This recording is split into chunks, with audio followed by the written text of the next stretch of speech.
Follow-up news Rani Talab. Historic ancient legacy of Bisoli Rani Talab in district Kathua, Jammu and Kashmir. Hub of corruption. Prominent citizen demand inquiry and intervention into the serious concern from Jammu Kashmir government. Crores of rupees spent, nothing seen on the ground. The historic heritage has become the dumping site. यहाँ तक के इस रानी तालाब की development पर खर्च की बात है, करोड़ों पे इसकी डेवलपमेंट के लिए आते हैं। ये हमारा रानी तालाब एक भ्रष्टाचार का अड्डा बन गया है। क्लियर कहूँगा कि ये भ्रष्टाचार का अड्डा बन गया है हमारा रानी तालाब। 1 करोड़ और 96 लाख इस हमारे तालाब के लिए आया, तो इस तालाब की आपने हालत देखी है। 1 करोड़ 96 लाख रुपया बड़ा अमाउंट होता है। तो इसके बीच फुहारे लगने थे, आगे मेन गेट लगना था खूबसूरत, लेकिन जो ड्राइंग इसकी आई थी, ड्राइंग के मुताबिक कोई काम नहीं हुआ है। ये काम अपनी मर्जी से जिन्होंने भी किया है, डिपार्टमेंट ने किया है या किसी ने भी किया है, अपनी मर्जी से किया है। ड्राइंग के मुताबिक ये काम नहीं हुआ है। आप देखिए, अगर इसकी डेवलपमेंट हुई होती, आप इसमें देखो कितना गंद है, लकड़ी है, बाटले हैं और कई किस्म की चीजें जहाँ पड़ी हुई हैं। यहाँ तक कि मछलियां भी यहाँ मर गई हैं, वो जिंदा कैसे रहेंगी? पानी कितना गंदा है, कितना गंद है इस तालाब में। ये टाइलें लगाई हैं, उठाकर देखिए आप, टाइल अपने आप आपके हाथ में आ जाएगी। सरकार से ये मांग करता हूँ, पूरी इंक्वायरी को रही जाए कि ये अगर 1 करोड़ 96 लाख रुपया आया है, इसकी जो ड्राइंग थी वो ड्राइंग के मुताबिक काम क्यों नहीं हुआ, इसकी इंक्वायरी होनी चाहिए। और इसमें गफला हुआ है तो कसूरवार जो लोग हैं उनको सजा मिलनी चाहिए, उनसे पैसा पूरा पैसा रिकवर करना चाहिए। बसोली से आज हम यहाँ पुराने राजा के ऐतिहासिक प्राचीन महल में आए हैं, तो देखेंगे कि यहाँ पे गवर्नमेंट ने क्या की। हमारे साथ राजा रफीक सर हैं। ये हमारे प्राचीन महल, आज तक गवर्नमेंट की तरफ से इनकी तरफ कोई तवज्जो नहीं दी गई। जब हम अपने इन बसोली के महलात को देखते हैं तो हमें बहुत दुख होता है। आज से कोई 30 साल पहले जो एरिया है महल का, ये फ्लोरिकल्चर के हवाले किया है। फ्लोरिकल्चर डिपार्टमेंट के हवाले ये हमारे महल हैं, लेकिन आपने देखा होगा कि फ्लोरिकल्चर वालों ने यहाँ क्या किया है। यहाँ मुलाजिम हैं, लेकिन उनके बैठने के लिए कोई कमरा भी नहीं है। या यहाँ हमारे यहाँ तालाब है, लेकिन एक मोटर तक डिपार्टमेंट ने उनको खरीद कर नहीं लगाई, और ना ही यहाँ फूल वगैरह लगाए गए हैं। देख रहे पूरे जंगल बना हुआ है। फ्लोरिकल्चर डिपार्टमेंट की तरफ से यहाँ पे कितना विकास हुआ है, कितना पैसा लगाया है पिछले 10 सालों से, खुद देख रहे हैं अपनी आंखों से जी। अगर यहाँ पिछले 10 सालों से विकास हुआ होता तो इसका नक्शा ही कुछ और होता, लेकिन ये तो इन्होंने पूरा इसको जंगली बना दिया है। मैं रिक्वेस्ट करता हूँ ऑनरेबल मिनिस्टर फ्लोरिकल्चर साहब से कि जब से ये महल हमारे फ्लोरिकल्चर डिपार्टमेंट के अंडर किए गए हैं, तब से लेकर आज तक सरकार इसकी पूरी इंक्वायरी को है कि यहाँ के लिए कितना पैसा सरकार ने इशू किया है। अगर वो पैसा यहाँ लगाया गया है तो लगाया कहाँ।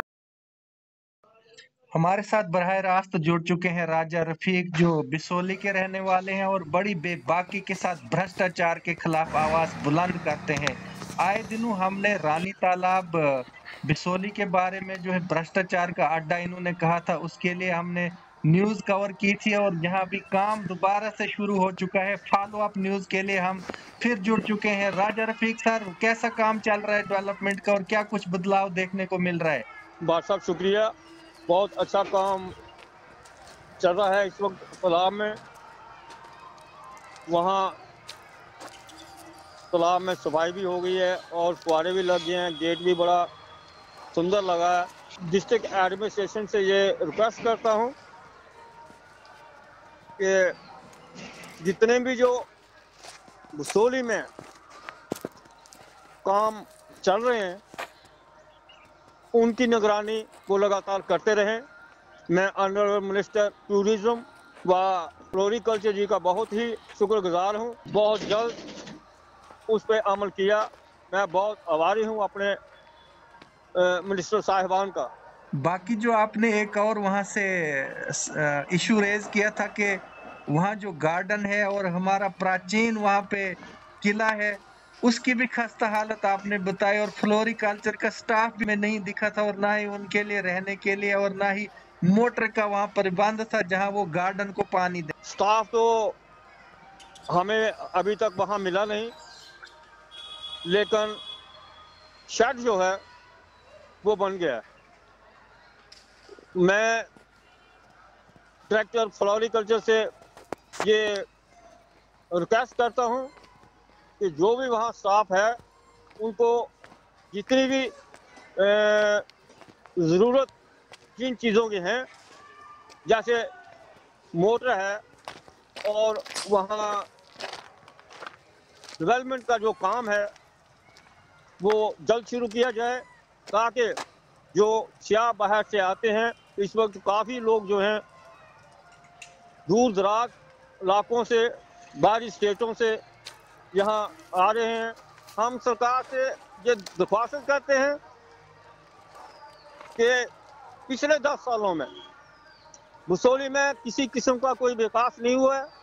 महबूबा मुफ्ती चीफ मिनिस्टर थी, उन्होंने पुरथू के लिए 100 करोड़ उन्होंने सैंक्शन किया था और उन्होंने वहाँ अनाउंस किया था कि 50 करोड़ मैं अभी देती हूँ और बाकी का मैं जल्द पैसा रिलीज करूँगी। मैं ऑनरेबल चीफ मिनिस्टर साहब से गुजारिश करना चाहता हूँ कि वो 100 करोड़ रुपया जो है अगर पुरथू के लिए उन्होंने अनाउंस किया था वो कहाँ गया। पुरथू में तो एक पैसा भी नहीं लगा है, स्टेडियम का सिर्फ पत्थर रखा था, पैसे का कोई पता नहीं पैसा कहाँ गया। पुरथू के लिए 8 करोड़ रुपया रिंग रोड के लिए सैंक्शन किया गया था। उस 8 करोड़ रुपए का आज तक पता नहीं चला कि वो पैसा गया कहाँ। वो पैसा सैंक्शन किया गया था कि झील के किनारे किनारे रिंग रोड बनना था, लेकिन ना तो रिंग रोड बना और ना ही उस पैसे का पता चला।